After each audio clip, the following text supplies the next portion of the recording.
우리가 읽은 이 본문의 내용은 지금 계속 살피는 것처럼 히브리서 1장 초도부터 2장까지 계속해서 이어지는 큰 문맥 안에 있는 말씀인데요.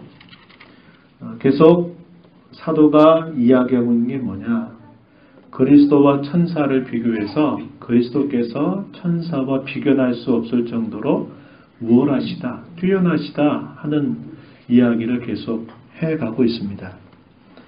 그래서 우리가 지난 시간 그 전에까지 쭉 다루었던 그 내용을 잠깐 언급을 다시 해드리면 히브리서 1장 4절부터 14절까지 그러니까 1장 마지막 장까지 내용에서는 구약에 있는 말씀을 인용해서 그리스도가 왜 천사보다 우월하신가 하는 그 이야기들을 쭉 설명을 해주고 있습니다.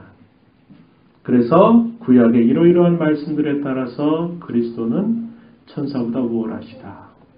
그리스도는 천사를 부리시는 분이고 천사는 그리스도를 향해서 경배하는 그런 피조물이다. 이렇게 쭉 사도가 그런 내용들을 소개하는 거죠. 이게 가르침 혹은 교훈입니다. 이런 이야기들을 1장까지 쭉 하고 나서 2장 1절부터 4절까지 우리가 지난주 수요일에 살폈던 그 내용에서는 당시 그 성도들을 향한 실제적인 권면의 말씀을 주었어요.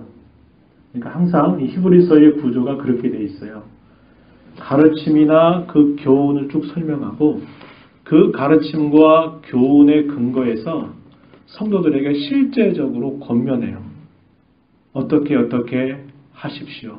어떻게 하는 것을 하나님이 원하십니다. 하는 이야기들을 이제 당시 그 유대 그리스도인들에게 이렇게 쭉 권면하는 내용을 하고 그게 끝나면 또다시 이제 가르침 혹은 교훈의 말씀을 쭉 또 소개하다가 또 어느 순간 되면 또 그 가르침과 교훈의 근거에서 이제 어떻게 하십시오 라고 하는 실제적인 권면을 이렇게 주는 형식이 계속 반복되어 나온다 하는 겁니다. 이게 이제 히브리서의 하나의 독특한 그런 특징이 되는 것을 우리가 염두에 두면 이 말씀을 이해하는 데 큰 도움이 될 거예요. 2장 1절부터 4절에서는 당시 성도들 향해서 실제적인 권면을 던져주고 있는데 그 내용은 뭐냐? 구약 성경은 천사들을 통해서 하나님이 자기 백성들에게 주신 말씀이다. 그런데 그 말씀도 아주 견고해서 그들이 그 말씀을 어기거나 그 말씀을 순종하지 않는 일에 대해서 그에 상당한, 그에 준하는 공정한 보응을 하나님께서 내리심으로 하나님이 하신 그 말씀이 결코 헛된 말이 아니라 그것이 확고부동한 말씀이다 라는 것을 보여줬다 이 말입니다. 하물며 천사보다도 비견될 수 없는 우월하신 뛰어나신 그리스도를 통해서 주신 그 말씀을 가볍게 여긴다면 더 무서운 심판을 당할 수밖에 없다라는 사실을 사도가 이야기하는 겁니다. 그렇기 때문에 그리스도를 통해서 들은 그 말씀을 더 마음을 기울이고 더 주의 깊게 여겨서 그 말씀에서 자신들이 흘러 떠내려가지 않도록 자신을 잘 경계하면서 신앙의 걸음을 걸어가야 된다. 이렇게 말하는 것입니다. 이건 결국 당시 그리스도인들에게 무슨 말이에요? 결국 히브리서가 기록되고 있는 당시의 배경 속에서 이 말을 더 잘 이해할 수 있는데 거듭 살핀 내용이 무엇이었습니까? 당시의 네로 치세에서 있으면서 그리스도인들이 제국 전체로부터 미움을 받고 이런 박해를 받게 되는 그런 상황이었기 때문에 물론 박해나 시련이 늘 없었던 건 아닙니다.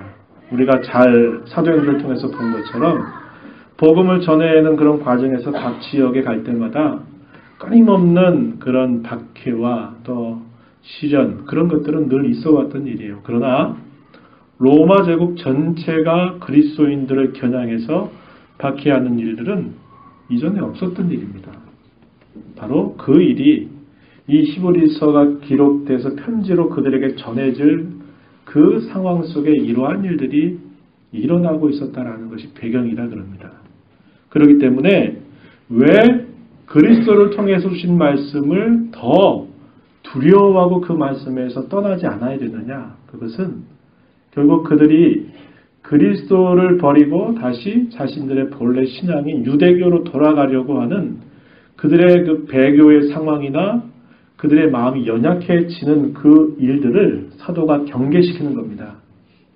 박해가 있다고 실은이 있다고 뒤로 물러서서 포기하지 말고 구약에 있는 이 말씀도 그의 공정한 보응을 하나님이 내리셨다면 하물며 그보다 더 뛰어나시고 오라신 아들을 통해서 주신 이 복음의 교훈들을 가볍게 여기고 뒤로 물러선다면 하나님의 이 어미로운 심판을 피할 수가 없다.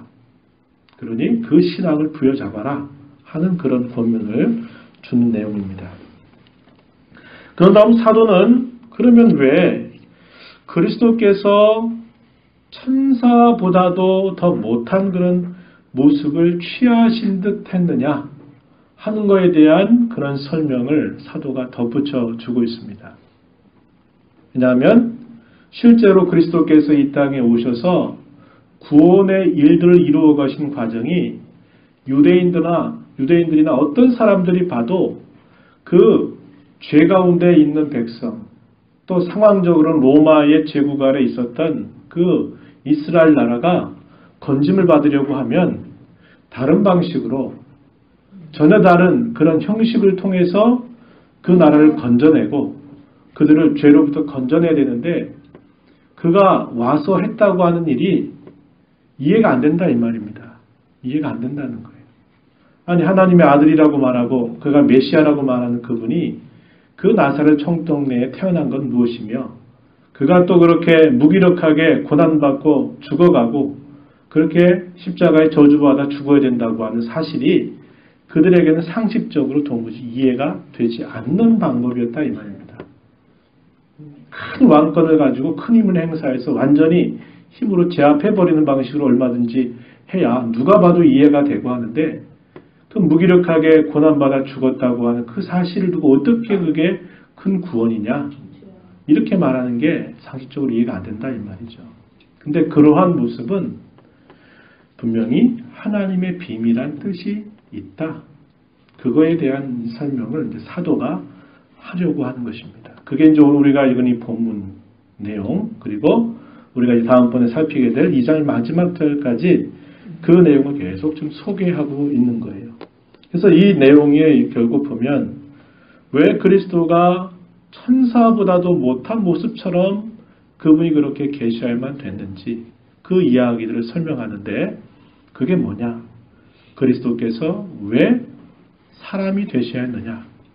그분이 왜 고난받아 죽음을 당하셔야 됐느냐? 이러한 것들에 대한 설명을 쭉 사도가 지금 이제 그들에게 다시 한번 설명해 주는 내용이 이제 우리가 보게 되는 그런 본문의 내용입니다. 자, 사도는 먼저 장차 올 세상에 대해서 일찍이 이 유대 그리스도인들에게 말해준 바가 있었음을 전제합니다. 그러면서 장차 올 세상을 과연 누가 다스리겠느냐? 라는 질문을 그들에게 던지는 듯 하면서 장차 올 세상은 천사들이 다스리는 게 아니고 결국 그리스도께서 다스리신다 하는 이야기를 하는 겁니다. 자, 본문 5절 가면 하나님이 우리가 말하는 바 우리가 이미 말했다 이 말이죠. 말하는 바 장차 올 세상을 천사들에게 복종하게 하심이 아니다 이렇게 말했어요. 자, 이 말은 무슨 말입니까? 천사가 아니라 그리스도께 복종하게 하셨다 그 말이죠. 다시 말하면 그리스도께서 다스리신다 그 말이에요. 자, 그 말을 쭉 하고 있는데 그것에 대해서 구약 성경의 그 증거를 이제 사도가 소개합니다. 그 내용이 시편 8편에 있는 말씀, 시편 8편 4절 이하에 있는 말씀을 쭉 인용하고 있어요. 자, 그게 어디에 표현되느냐? 본문 6절부터 8절 앞부분까지 소개가 되고 있어요. 많이 아마 봤던 시편의 내용일 겁니다. 사람이 무엇이기에 주께서 그를 생각하시며 인자가 무엇이기에 주께서 그를 돌보시나이까. 그를 잠시 동안 천사보다 못하게 하시며 영광과 존귀로 관을 씌우시며 만물을 그 발 아래에 복종하게 하셨느니라. 이 말씀을 인용한다 하는 거죠. 누구의 시였습니까? 다윗이 기록한 시였죠. 시편 8편에 있는 그 말씀을 그대로 이렇게 인용을 해서 설명을 해주고 있습니다. 자, 그런데 그리스도의 통치가 완전하게 만물에 미치지 않고 있는 것처럼 보여진다라고 사도가 말하고 있어요. 자, 8절 앞부분에 만물을 그 발 아래에 복종하게 하셨다 그랬어요. 그럼 모든 만물을 다스린다 이 말이죠. 복종하게 하셨다 이렇게 시편에서 말했는데 실상을 보면 어떠한가? 자, 8절 그 다음에 주어진 말씀이에요. 만물로 그에게 복종하게 하셨은즉 복종하지 않은 것이 하나도 없어야 하겠으나 지금 우리가 만물이 아직 그에게 복종하고 있는 것을 보지 못한다. 이렇게 표현했어요. 이게 무슨 이야기입니까? 천사보다 못한 일에 대해서 분명하게 시편 8편에 있는 말씀이 인용이 돼서 그 말씀을 가져와서 소개하는데 그 인용된 말씀 끝자락에 모든 만물을 그 발 아래 두셨다라는 말은 바로 그 모든 만물을 다스린다라고 표현되어 있는데 막상 우리의 현실을 보니까 어떻다는 거예요? 모든 만물이 그분에게 복종이 돼야 되는데 복종하지 않는 것처럼 보인다 이 말이에요. 왜 그래요? 만약에 그 만물이 다 그분에게 복종하고 있다면 또 그것이 복종이 그분의 다스림을 온전히 받고 있다면 왜 그리스도인들이 박해를 받아야 됩니까? 그리스도인들이 천지의 만물을 다 주관하고 다스리시는 하나님의 자녀고 그런 신분을 가지고 있는데 왜 예수 믿는 사람들이 왜 믿지 않는 사람들에 의해서 박해를 받고 시련을 만나고 어려움을 겪어야 되느냐 이 말이죠. 그걸 봤을 때 잘 이해가 안 된다 이 말이죠. 우리 현실 속에 그게 잘 안 나타난다 이 말이에요. 이게 누구 얘기입니까? 당시 유대 그리스도인들의 상황 이야기입니다. 근데 그들만의 이야기가 아니에요. 그죠? 구약시대는 안 그랬어요? 당시 유대 그리스도인들이 그러하고 2000년이 지난 지금 우리의 현실도 마찬가지예요. 그죠? 아이러니한 게 너무 많다 이 말이에요. 기쁨은 기쁜 거지 슬픔은 슬픈 건지 뭘 슬픈데 슬퍼하는 자 같지만 기뻐한다 그러고 아니 가난하면 가난하고 부자면 부자지 왜 가난한 자 같으나 모든 사람을 부유하게 한다고 말하고 약하면 약하고 강하면 강한 거지 왜 약한 자 같으나 강하다고 이렇게 말하는가? 아이러니한 그런 모순적인 현실이 이렇게 우리의 삶 속에 펼쳐지고 있다는 거예요. 그러다 보면 어떻게 합니까? 낙심해요. 하나님이 그러하신 전능자고 하나님이 만물을 다스리고 우리 주 예수 그리스도께서 이 모든 일들을 행하신다면 우리에게 이런 일이 없어야 되지 않겠는가? 주의 영광만 드높여지고 모든 악인들은 다 그 발 앞에 무릎을 꿇고 한 소리도 그분 향해서 딴소리 한마디도 못하도록 이렇게 제압이 돼야 좋은데 그리스도를 향해서 핏대를 올리고 저렇게 그리스도를 욕하고 욕보이는 말을 해도 즉결 심판 안 받고 살아있고 이런 모든 현실들이 주님이 온전히 이 모든 만물을 그 발 아래 두고 있다라는 말을 봤을 때 안 그렇던 것처럼 보인다. 이렇게 지금 이야기하고 있는 거예요. 이 말이 이해가 되시죠? 자, 이렇게 지금 그 상황을 쭉 이렇게 소개하고 있는 겁니다. 자, 그렇게 되다 보니까 대다수의 사람들이 믿기가 어려워져요. 합리적이지도 않고 이해가 안 되고 그렇게 보인다 이 말이죠. 그래서 이러한 복음이 선포될 때 나타나는 크게 두 가지 반응을 우린 고린도전서를 통해서 1장 말씀을 통해서 확인하잖아요. 당시에 지혜를 자랑했던 헬라인들에게는 이 복음이 어떻게 보인다 그랬어요? 그런 미련한 얘기가 있냐? 그런 말도 안 되는 얘기가 있냐? 그런 소리 더 이상 하지 마라. 이런 반응을 보이고, 유대인들에게는 어떻게 보인다 그랬어요? 거리낀다 그랬죠. 거리낀다. 수치스럽다 이 말이죠. 모독적이다 이 말이에요. 왜? 하나님이 구원자로 오신 그분이 십자가에서 저주받아서 죽어가지고 우리를 구원한다? 이건 모욕스럽다 이 말이죠. 이건 받아들일 수 없다는 거예요. 바울 사도가 그래서 그토록 예수 믿는 사람들을 박해하지 않았겠어요? 그랬죠. 유대주의자들이, 유대교에 있는 사람들이 모욕스럽다는 거예요. 유대인들이 그거 봤을 때 무슨 그런 치욕스러운 일들을 통해서 메시아가 우리를 구원해? 말도 안 되는 소리. 거리끼는 것처럼 들린다. 이렇게 이야기하고 있는 것입니다. 그래서 사도는 여기 있는 하나님의 비밀한 뜻이 있다라는 것을 이제 소개해 주는데 그게 뭐냐? 바로 쭉 이어서 설명하는 말씀. 자, 본문 9절입니다. 9절 말씀해 보니까 왜 우리가 이렇게 이해할 수 없는 방식, 합리적이지 않은 방법으로 그렇게 하셨느냐 하는 것에 대해서 설명하시기를 바로 만물이 온전히 그리스도에게 복종하지 않고 있는 것처럼 보인다. 그래서 낙심하거나 절망하고 좌절하지 말고 예수님을 보자는 거예요. 예수님을 바라보자는 거예요. 자, 어떠한 예수를 보느냐 이렇게 말했어요. 9절 오직 우리가 천사들보다 잠시 동안 못하게 하심을 입은 자 누굽니까? 그렇죠. 예수를 보니 한 줄 내려오면 입은 자 곧 누구? 예수를 본다 이 말이죠. 예수를 바라본다는 거예요. 현실을 보면 어때요? 만물이 그분께 복종하지 않고 있는 것처럼 보인다 이 말이에요. 그건 믿는 자들에게 뭐로 다가와요? 박해와 시련과 어려움으로 다가온다 이 말이죠. 거기에 마음 뺏기지 말고 누구를 바라봐라? 예수님을 본다는 거예요. 그 예수님이 어떤 분으로 예수님을 소개하고 있나요? 이렇게 소개했어요. 잠시 동안 천사보다 못하게 되신 것, 그리고 또 하나는 영광과 존귀로 관을 쓰신 것이라고 소개하고 있어요. 자, 9절 말씀에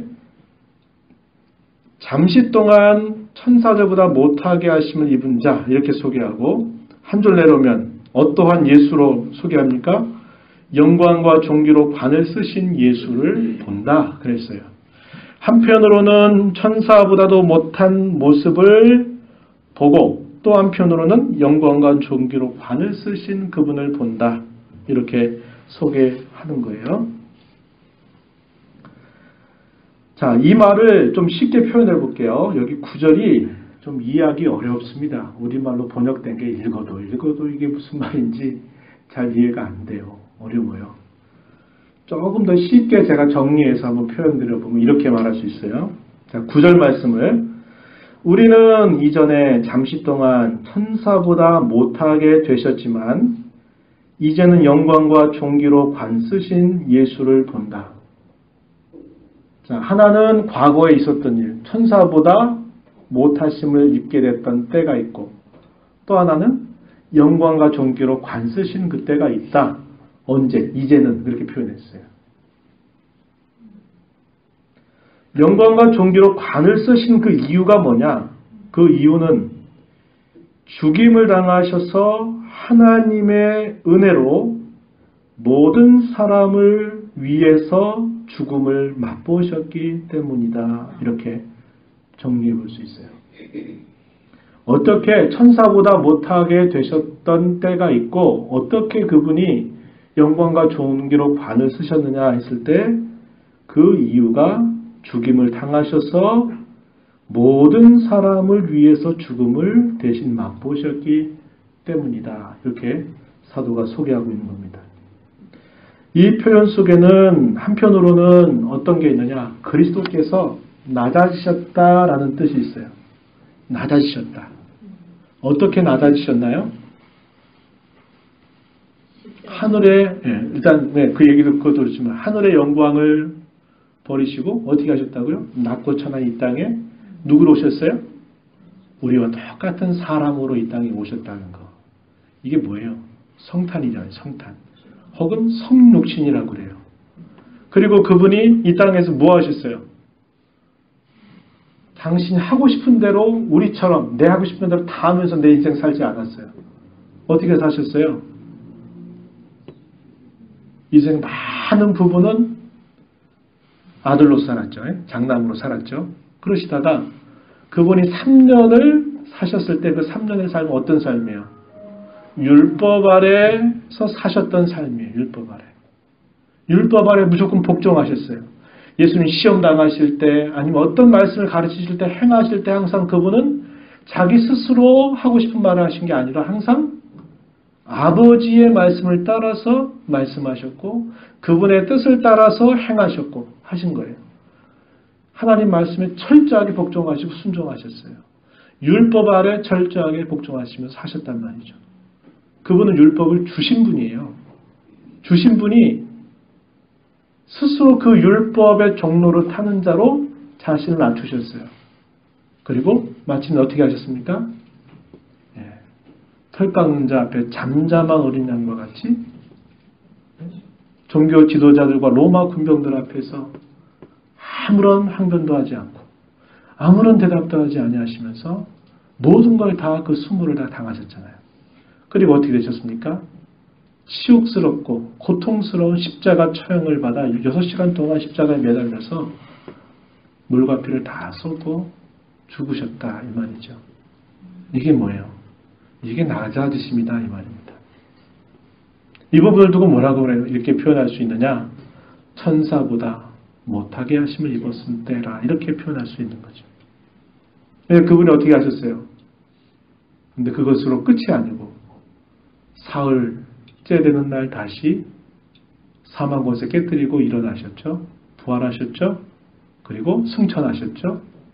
하나님 우편 보좌에 앉아 계시죠. 우리 히브리서 1장 살핀 것처럼. 그게 뭐예요?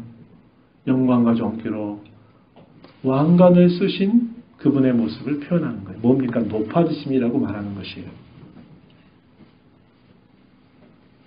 그래서 이 짧은 표현 속에는 바로 우리가 지금 주일호 시간에 오랜 시간 살펴봤던 내용들이 이렇게 아주 핵심적으로 표현되면서 탁 압축되어 있는 그런 표현으로 사용하고 있는 거예요. 그래서 영광과 존귀로 관을 쓰셨다라고 말할 때는 어떤 면에서 그러한가? 그분의 죽음은 그분의 죄를 따라 죽은 죽음이 아니라 모든 사람을 위해서 그분이 죽음을 대신 맛보신 것이다. 이렇게 소개하는데 여기 위하여라고 하는 이 표현은 어떤 뜻과 똑같냐면 대신하여라고 하는 뜻과 똑같은 말이에요. 어떻게 바꾸어서 읽을 수 있어요? 모든 사람을 뭐하여? 대신하여 죽음을 맛보셨다는 거예요. 그분의 죽음은 그냥 한낱 자기 개인의 죽음이 아니고 대신 죽으신 거다 있는 거예요. 누구 대신? 모든 사람. 좀 더 정확하게 말하면 자기 백성들을 대신해서 그들이 맛봐야 될 죽음을 대신 그분이 맛보셨기 때문에 이 말은 다시 말하면 무슨 말이에요? 모든 사람이 죽음을 맛보지 않는다 이 말이죠. 이게 실제로 안 죽는다라는 말이 아니라 그 죄값을 치르지 않게 됐다라는 것을 넌지시 이 뜻을 표현하고 있는 말씀이다 이 말입니다. 죽지 않고 살아있다. 누구는? 모든 사람은. 그분이 모든 사람을 대신해서 죽음을 맛보셨기 때문에 그분 덕택에 그분의 공로 까닭에 모든 사람이 죽음을 맛보지 않게 되고 살았다라는 것을 여기서 표현하고 있는 거예요. 그러면서 사도는 이 주님을 예수님을 뭐라고 표현하느냐? 구원의 창시자라 이렇게 표현했습니다. 10절 가서 보세요. 이런 표현들 여러분 밑줄 긋고 꼭 기억하세요. 아주 핵심적인 표현이에요. 구원의 창시자 이렇게 표현하는 거예요. 예수님을 두고 구원의 창시자로 소개합니다. 이 구원의 창시자라 하는 말은 무슨 말이냐? 옛날의 번역은 좀 번역이 모호했어요. 구원의 주 하니까 이 주가 로드, 주님을 뜻하는 주로 이해되기 쉬운 표현인데 실제로는 그 뜻이 아니고 이제 개역개정판에서는 제대로 잡았어요. 아서, 저자, 어떤 책을 쓰는 저자 아니면 그걸 만든 사람을 뜻하는 말이에요. 그걸 어떻게 번역했어요? 구원의 창시자. 이 말은 구원을 일으키시는 분, 구원을 이루시는 분, 이것을 나타내는 뜻입니다. 구원의 창시자가 되었다 이렇게 소개하고 있어요. 구원의 창시자이신 예수님 때문에 모든 사람, 다시 말해서 당시 유대 그리스도인들 혹은 우리는 어떻게 됐느냐? 영광에 들어가게 되었다라고 소개합니다. 영광에 들어가게 되었다. 10절에 보세요.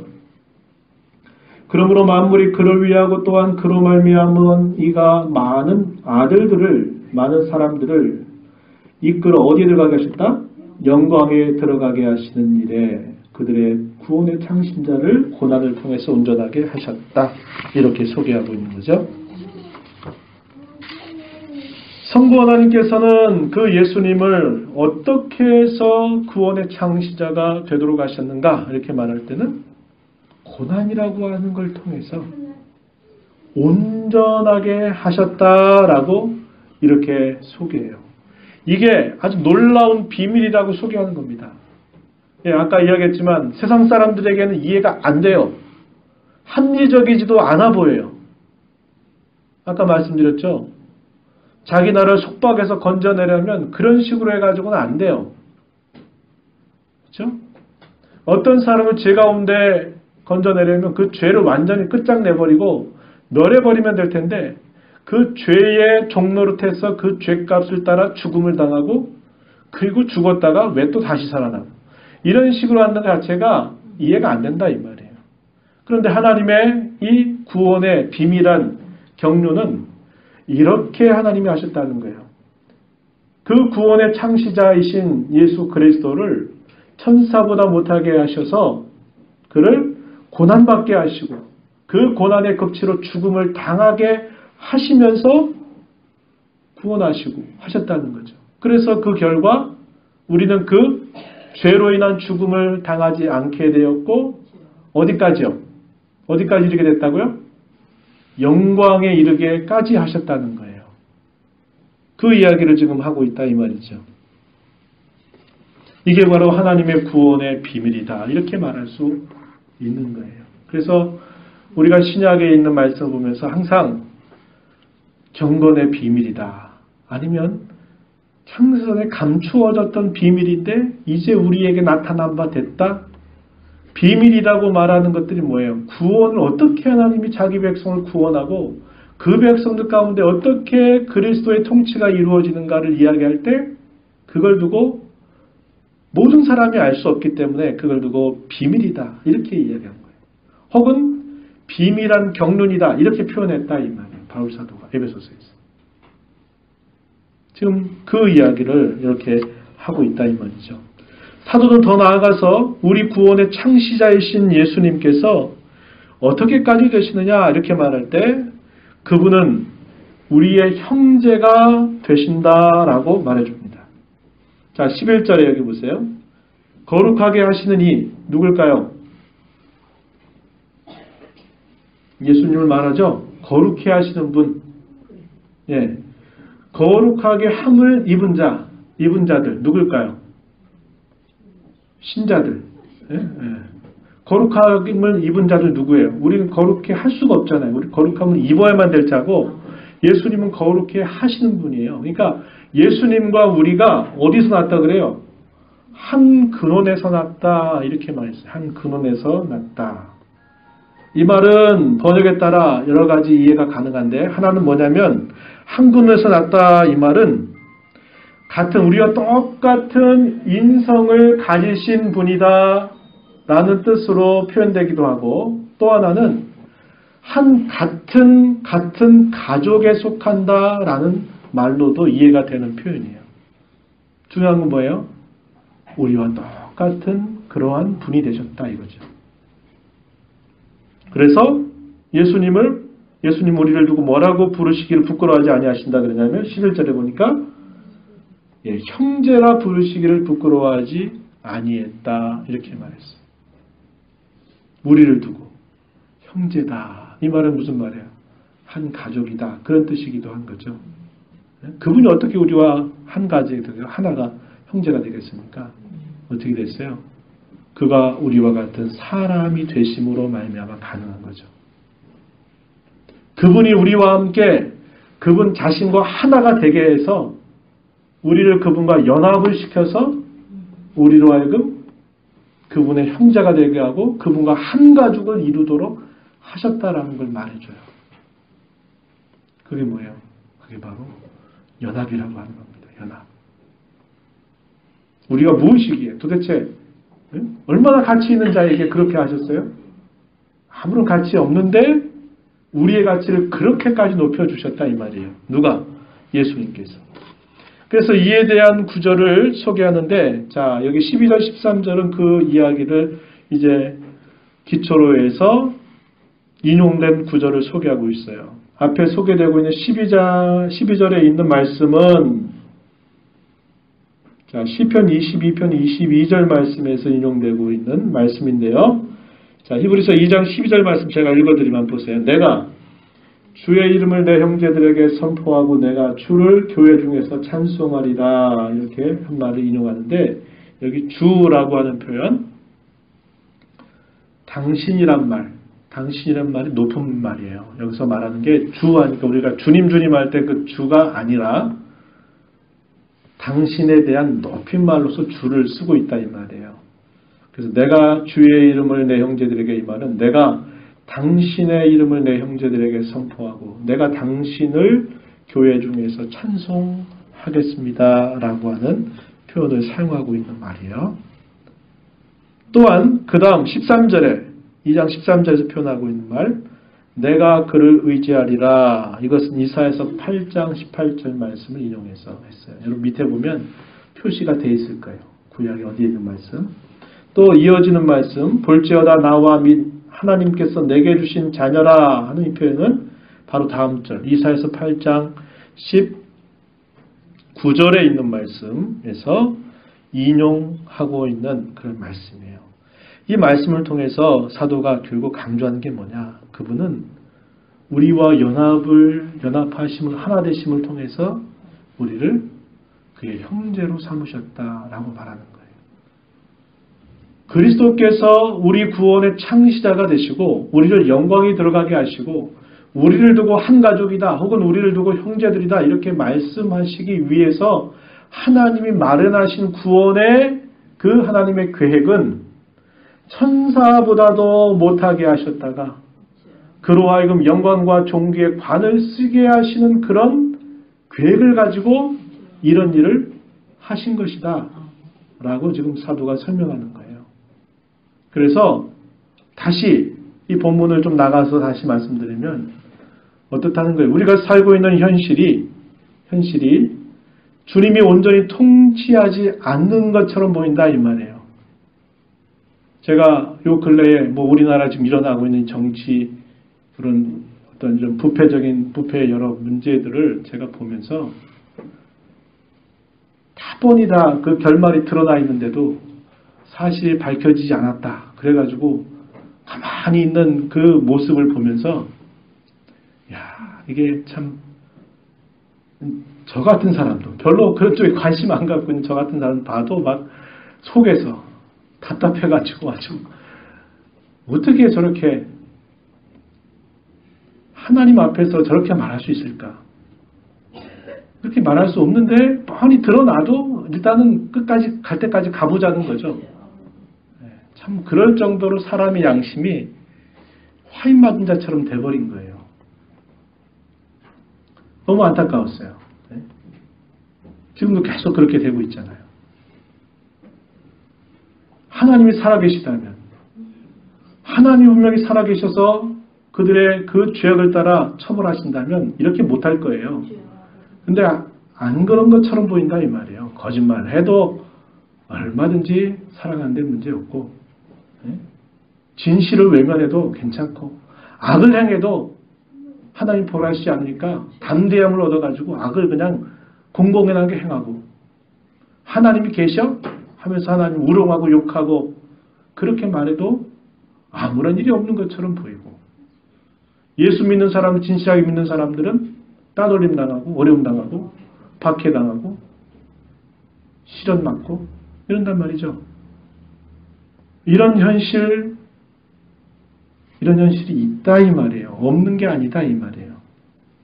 그러나 이것은 하나님의 지혜로운 섭리 안에 하나님이 능력이 없어가지고 그들을 제압하지 않고 그대로 두시느냐? 아니잖아요. 그죠? 하나님이 능력을 보충하시고 나서 보충이 딱 되고 나면 너희 다 끝장낸다. 이렇게 하시나요? 아니잖아요. 하나님 여전히 다스리셔요.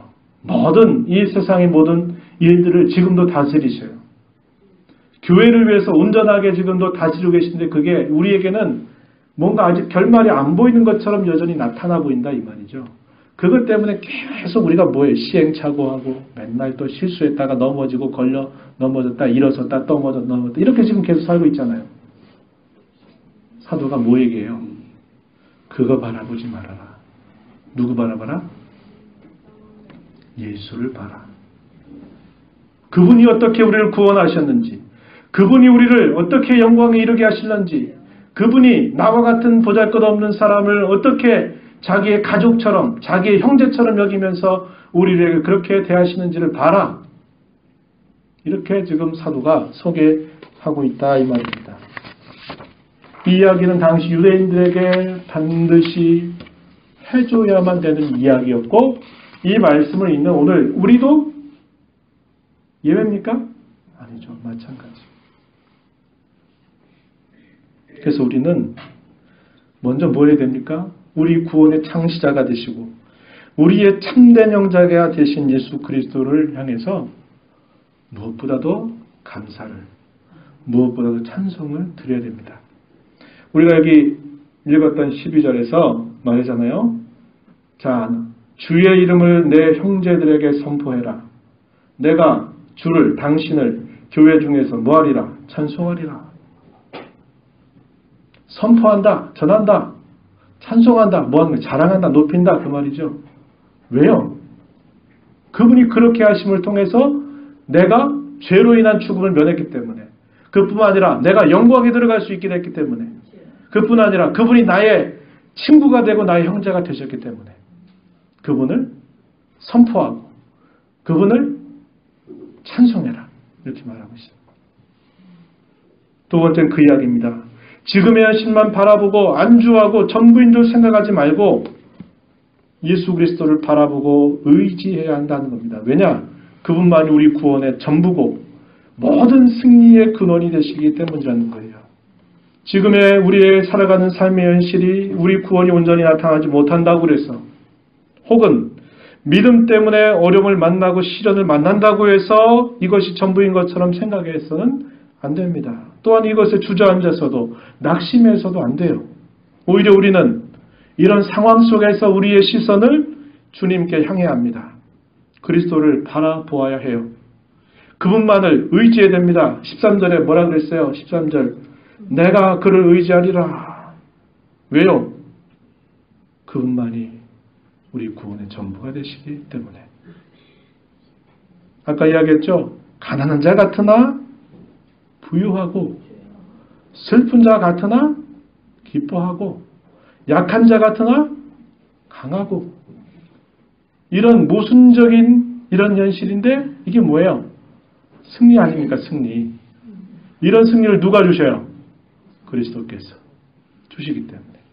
우리 모든 승리의 근원이 그분이시기 때문에 누구만을 바라봐야 되냐? 그분만 바라보고 그분만 의지해야 된다. 이렇게 가르치고 있는 것입니다. 저와 여러분에게 이 말씀은 동일합니다. 현실 앞에 주눅들지 말고 낙심하지 말고 주저하지 마십시오. 그리스도를 향해서 바라보십시오. 그리스도께 초점을 맞추십시오. 안 될 것 같은데 되게 하시고 못할 것 같은데 하게 하시고 쓰러질 것 같은데 일어서게 하시고 그런 아이러니한 그런 승리를 우리에게 가져다 주시는 분 그분이 바로 우리 주 예수 그리스도라고 하는 사실을 지어가면서 우리 살아 생전에 그분을 찬송하고 높이고 전하며 살아가는 우리 모두가 되기를 축복합니다.